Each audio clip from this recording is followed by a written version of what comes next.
வணக்கம். நீங்கள் இணைந்து கொள்வது இலங்கையின் முதற்தர செய்தி வானிலை நியூஸ் ஃபர்ஸ்டின் பிரதான செய்திகளோடு உங்களோடு இணைந்து கொள்வோர் சந்திரிகா ஆறுமுகம், ஜெஃப்ரி ஜெபதார்ஷன். இன்றைய விரிவான செய்திகளுக்கு செல்லும் முன்னர் தலைப்புச் செய்திகள்.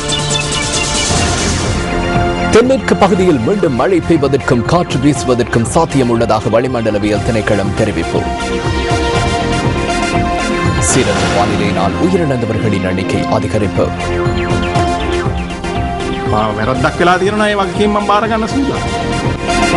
சமாஜ வாரியத்தின் விசேட பூஜை ஜனாதிபதி தலைமையில்.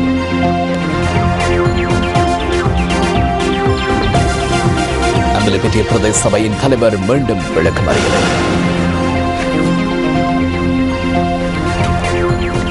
நாட்டின் தென்மேற்கு பகுதியில் மீண்டும் மழை பெய்வதற்கும் நாட்டை சூழ உள்ள கடற்பரப்பில் காற்றுடன் கூடிய வானிலை நிலவுவதற்குமான சாத்தியம் உள்ளதாக வளிமண்டலவியல் திணைக்களம் எதிர்வு கூறியிருந்தது. சந்திரிகா, நாங்கள் விசேட செய்தியோடாகவும் இந்த விடயத்தை நாங்கள் குறிப்பிட்டிருந்தோம். அதாவது மன்னாரிலிருந்து கொழும்பு, காலி, புத்துவில் வரையான கரையோர பகுதிகளுடன் தொடர்புடைய கடற்பரப்பும் ஆழ்கடல் பகுதியும் கொந்தளிப்புடன் காணப்படலாம் என திணைக்களம் குறிப்பிட்டிருக்கிறது. ஜெஃப்ரி, அத்துடன் மணித்தியாலத்துக்கு 70 கிலோமீட்டர் வரையான வேகத்தில் காற்று வீசுவதற்கான சாத்தியம் காணப்படுவதால் அது குறித்து விழிப்புடன் செயற்படுமாறு மீனவர்களுக்கும் கடற்றொழில்சார் தொழில்களில் ஈடுபடுபவர்களுக்கும் அறிவுறுத்தல் விடுக்கப்பட்டிருந்தது. சந்திரிகா, நீங்கள் குறிப்பிட்டது போல அதாவது வளிமண்டல திணைக்களம் மணித்தியாலத்திற்கு 70 கிலோமீட்டர் வேகத்தில் காற்று வீசுவதற்கான சாத்தியம் உள்ளதாக வளிமண்டலவியல் திணைக்களம் தற்போது எதிர்வு கூறியிருக்கிறது. இது அண்மையில் பல உயிர்களை காவு கொண்ட காற்றினுடைய வேகமும் கூட மணித்தியாலத்திற்கு 80 கிலோமீட்டர் வேகத்தில் வீசியிருந்தமையும் இந்த இடத்தில் ஞாபகப்படுத்த வேண்டும். சந்திரிகா, அதேபோல தற்போது வானிலை தொடர்பான விரிவான தகவல்களை அறிந்து கொள்வதற்காக எங்களுடைய வளிமண்டல திணைக்களத்தின் வானிலை அதிகாரி சூரியகுமாரன் எங்களோடு தொடர்பில் இணைந்திருக்கிறார். சூரியகுமாரனோடு தற்போது இணைந்து கொள்வோம். நாட்டின் மேற்கு பகுதிகளில் மீண்டும் மழை கொண்ட காலநிலையும் நாட்டிலும் நாட்டை சூழவுள்ள கடல் பிராந்தியங்களிலும் கடும் காற்றும் கொண்ட காலநிலை காணப்படும் என்று எதிர்பார்க்கப்படுகின்றது.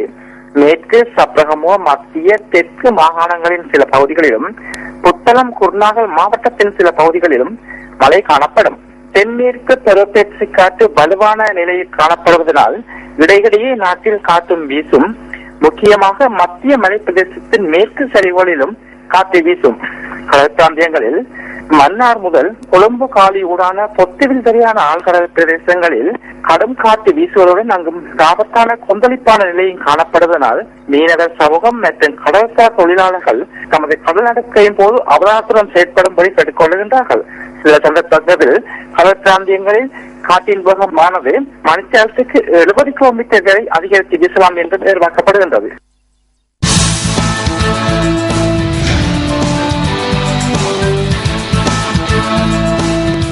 அண்மையில் ஏற்பட்ட சீரற்ற வானிலை காரணமாக உயிரிழந்தவர்களின் எண்ணிக்கை 47ஆக அதிகரித்துள்ளதாக கடற்றொழில் அமைச்சு தெரிவிக்கின்றது. இவர்கள் அதிகமானவர்கள் பலப்பிட்டிய பகுதியைச் சேர்ந்தவர்களாவர்.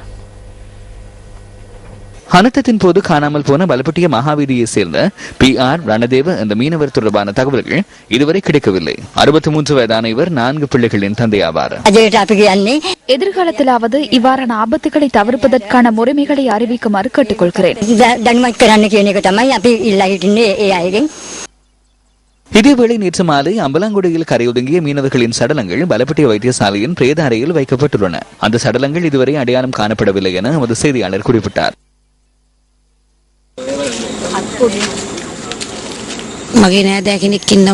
எனது உறவினர் ஒருவர் உள்ளார். அவர் தொடர்பில் எந்த தகவலும் கிடைக்கவில்லை. அவரது பிள்ளைகள் அவரை எதிர்பார்த்து காத்திருக்கின்றனர்.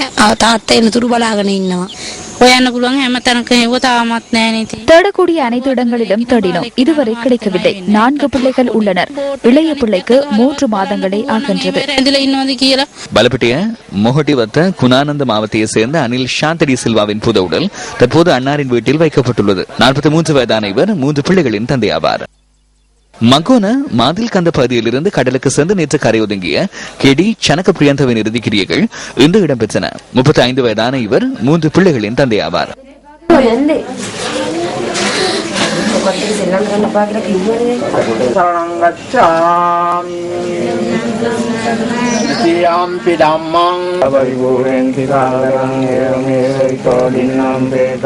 மகோன புஸ்வெல் கந்த பகுதியை சேர்ந்த 42 வயதான நிஹால் கிறிஸ்டோபரின் இறுதிக்கிரியைகள் இன்று இடம்பெற்றன.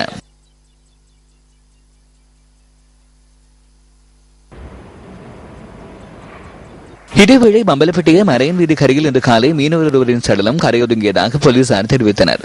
இந்த காட்சி யூரி போட்டரான SW புருத்ருவிடம் இருந்து நமக்கு கிடைத்தது.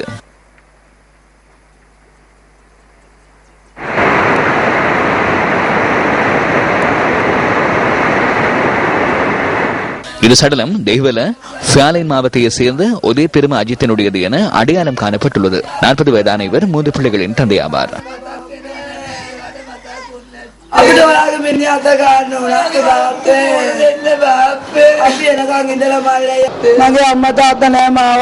நமக்கு பெற்றோர் இல்லை. சிறு வயதிலிருந்து என்னை அவரை வளர்த்தார். என்னையும் எனது தங்கையையும் அவர் பார்த்துக் கொண்டார். வானிலை அதிகாரிகள் உரிய முறையில் செயற்பட்டிருந்தால் என்று இவ்வாறு ஏற்பட்டிருக்க மாட்டாதல்லவா? இதுவரை தெய்வல மற்றும் கல்கிஸ் ஆகிய பகுதிகளில் இருந்து 5 சடலங்கள் மீட்கப்பட்டுள்ளன. දවසේ මේ යාත්‍රා අඩි 18 19 යාත්‍රාවලට නැහැනේ කිසිම මේ සංවිධාන මාර්ගයක්.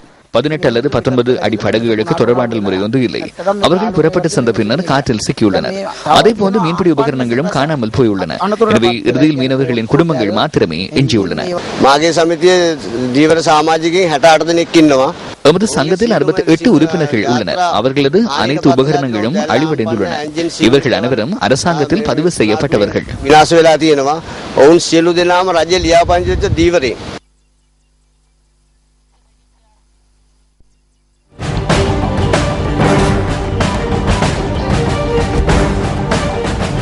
ரத்னபுரி சமான் தேவாலயத்தில் இன்று நடைபெற்ற சிறப்பு பூஜைகளில் ஜனாதிபதி மஹிந்த ராஜபக்ச கலந்து கொண்டார்.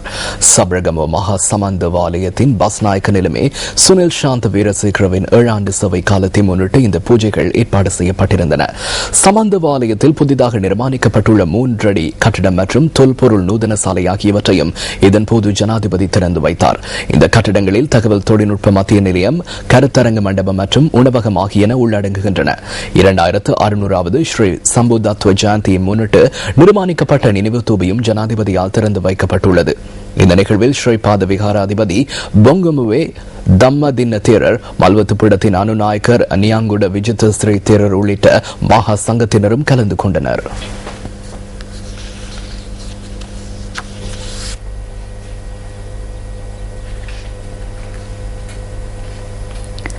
ஜோர்தானில் வீட்டு பணிப்பெண்ணாக சென்று உயிரிழந்த வாழைச்சேனை கர்வாக்கடி பகுதியைச் சேர்ந்த நாகேந்திரன் காந்திமதி என்ற 21 வயதுடைய யுவதியின் குடும்பத்தினருக்கு இன்று நிதி உதவி வழங்கப்பட்டது. நாகேந்திரன் காந்திமதி துப்பாக்கிச்சூட்டுக்கு இலக்காக உயிரிழந்துள்ளதாக அவரது உறவினர்கள் தெரிவிக்கின்றனர். இது தற்கொலை அல்ல, இது கொலை என அவரது குடும்பத்தினர் தெரிவிக்கின்றனர். அவரது குடும்பத்தினருக்கு வெளிநாட்டு வேலைவாய்ப்பு ஊக்குவிப்பு அமைச்சர் டிலான் பெரேரா நிதியுதவி வழங்கினார். தற்போதுள்ள தரவுகளின்படி, அதாவது கைரேகை அடையாளங்களின் பிரகாரம் இது கொலை அல்ல, தற்கொலை என தெரிய வந்துள்ளது. எனினும் அவரது குடும்பத்தினர் அதனை நம்பவில்லை. எனவே குடும்பத்தினர் கூறுவதை நாங்களும் நம்புகின்றோம். இந்த மரண விசாரணை குறித்து மீண்டும் விசாரணைகளை மேற்கொள்ளுமாறு நாம் தூதுவருக்கு எழுத்து மூலம் அறிவித்துள்ளோம். இந்த சம்பவத்தை மனிதாபிமான முறையில் நாங்கள் பலமுறை ஆராய்ந்தோம். இதன் அடிப்படையில் அந்த தாயாருக்கு நிதியுதவி வழங்கியுள்ளோம். இந்த விடயத்தில் பாராளுமன்ற உறுப்பினர் ஜே ஸ்ரீரங்கா எமக்கு தேவையான தகவல்களை வழங்கினார் என்பதனை இந்த சந்தர்ப்பத்தில் நினைவு கூற வேண்டும். உண்மையில் இன்று 14 ரூபாய் சம்பளத்துக்கு போய் இன்றைக்கு பிள்ளையை இழந்து வந்திருக்கிறார்கள். அதனால் நான் அவர்களை தொலைபேசியுடன் அழைத்து அவர்களுக்கு ஒரு டிலான் பெரேரா அமைச்சர் ஊடாக அவருக்கு ஒரு பாரிய நிதியுதவியை டிலான் பெரேரா அமைச்சர்கள் செய்திருக்கிறார். அதே நேரம் அங்கிருந்து அது தற்கொலை என்று சொல்லி அங்கத்தை போலீசார்கள் அறிவித்திருக்கிறார்கள். அதை இன்று டிலான் பெரேரா அவர்கள் உறுதியளித்திருக்கிறார். மேலதிக விசாரணையை தான் மேலதிக விசாரணைக்காக எழுதுவதென்று. உண்மையில் அவர்கள் மிகவும் கஷ்டத்தை, தங்கள் நிலைமைகளை என்னவென்றே விளங்கப்படுத்தாத நிலைமையிலே இருக்கிறார்கள். எந்த பிரதேசத்தில் எந்த ஒரு தமிழ் மகன் கஷ்டப்பட்டாலும் அவனுக்கு உதவி செய்ய வேண்டிய ஒரு கடமை எனக்கு இருக்கிறது. அந்த வகையில் தான் நான் இந்த உதவியை அவர்களுக்கு செய்திருக்கின்றேன். 2 போலீஸ் உத்தியோகத்தர்களை தாக்கிய சம்பவம் தொடர்பில் அம்பிலிப்பிட்டிய பிரதேச சபை தலைவர் M.K. அமிலவை தொடர்ந்து விளக்கமறியலில் வைக்குமாறு அம்பிலிப்பிட்டிய நீதவான் இன்று உத்தரவிட்டுள்ளார். சந்தேக நபரான பிரதேச சபை தலைவர் இன்று நீதிமன்றத்தில் ஆஜர்படுத்தப்பட்ட போது நீதவான் இந்த உத்தரவை பிறப்பித்துள்ளார். கடமையில் இருந்த 2 போலீஸ் உத்தியோகத்தர்களை தாக்கியமை தொடர்பில் ஐக்கிய மக்கள் சுதந்திர கூட்டமைப்பின் ஆட்சி நிலவும் அம்பிலிப்பிட்டிய பிரதேச சபையின் தலைவர் கடந்த 4ஆம் தேதி நீதிமன்றத்தில் சரணடைந்தார். அதுவரை போலீசாரினால் அவரை கைது செய்ய முடியாமற் போனதுடன் தாக்குதல் சம்பவம் இடம்பெற்று 8 நாட்களின் பின்னரே அவர் நீதிமன்றத்தில் சரணடைந்தார்.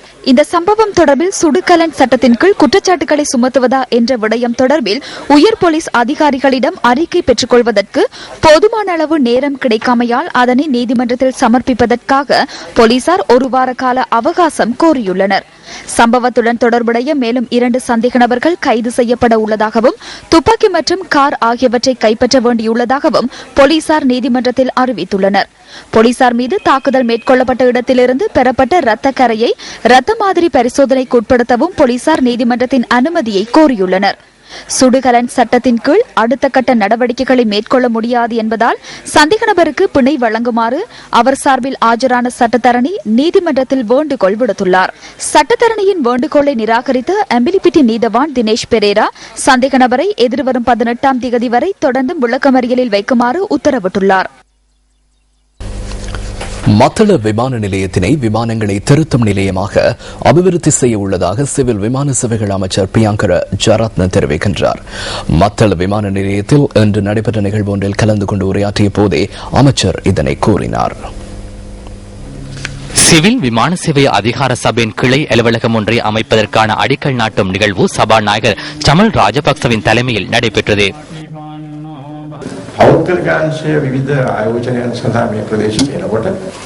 தனியார் துறையினர் முதலீடுகளை செய்வதற்கான விருப்பத்துடன் இந்த பகுதிகளுக்கு வருகின்ற போது தற்போதுள்ள சட்டத்திட்டங்களின் அடிப்படையில் எதுவும் செய்ய முடியாத நிலை உள்ளது. அவர்களுக்கு விசனம் ஏற்படுகின்றது. அதனாலேயே அவர்கள் வரும்போது விமான நிலையம் மாத்திரம் காணப்படுகின்றது. வேறு எதுவும் இல்லை. ஹோட்டல் ஒன்று இல்லை. தங்குவதற்கு இடம் இல்லை. தேநீர் அருந்துவதற்கும் கடைகளை தேடி நீண்ட தூரம் செல்ல வேண்டும். அதுபோன்ற பல பிரச்சனைகள் இருக்கின்றன. பல நிறுவனங்கள் விமான நிலையத்துடன் தொடர்பட வேண்டும். நாம் விமான நிலையத்தை மட்டும் நிர்மாணிப்பதில் எந்த பயனும் இல்லை. விமான நிலையத்தை நிர்மாணித்த பின்னர் சர்வதேச தரத்திலான சேவைகள், பாதுகாப்பு, அதே போன்று விமானங்களை ஏற்றி இறக்குவதற்கு உரிய வழிவகைகளை செய்வது என்பதும் அரசாங்கத்தின் பொறுப்பாகும்.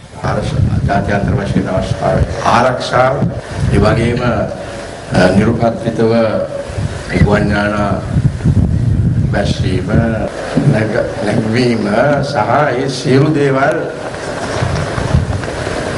ඇත්ත නැත්ත කියලා සොයලා බලන එක තියෙන්නේ ඔබතුමාට. ලොකු වගකීමක්. තාමත් ලොකු වගකීමක්. ඒවා ගරු කතානායකතුමනි ඉදිරි කාලසීමාව ලෝකේ சபாநாயகர் அவர்களே, எதிர்காலத்தில் லுஸ்தான விமான நிறுவனம் மற்றும் ஸ்ரீலங்கன் விமான நிறுவனத்துடன் இணைந்து மத்தளை ராஜபக்ச சர்வதேச விமான நிலையத்தை குறுகிய காலத்துக்குள் உலகில் எந்த ஒரு விமான நிலையத்தையும் முழுமையாக திருத்தக்கூடிய நிலையமாக மாற்றுவதற்கு நாம் தற்போது ஏற்பாடுகளை செய்து வருகின்றோம்.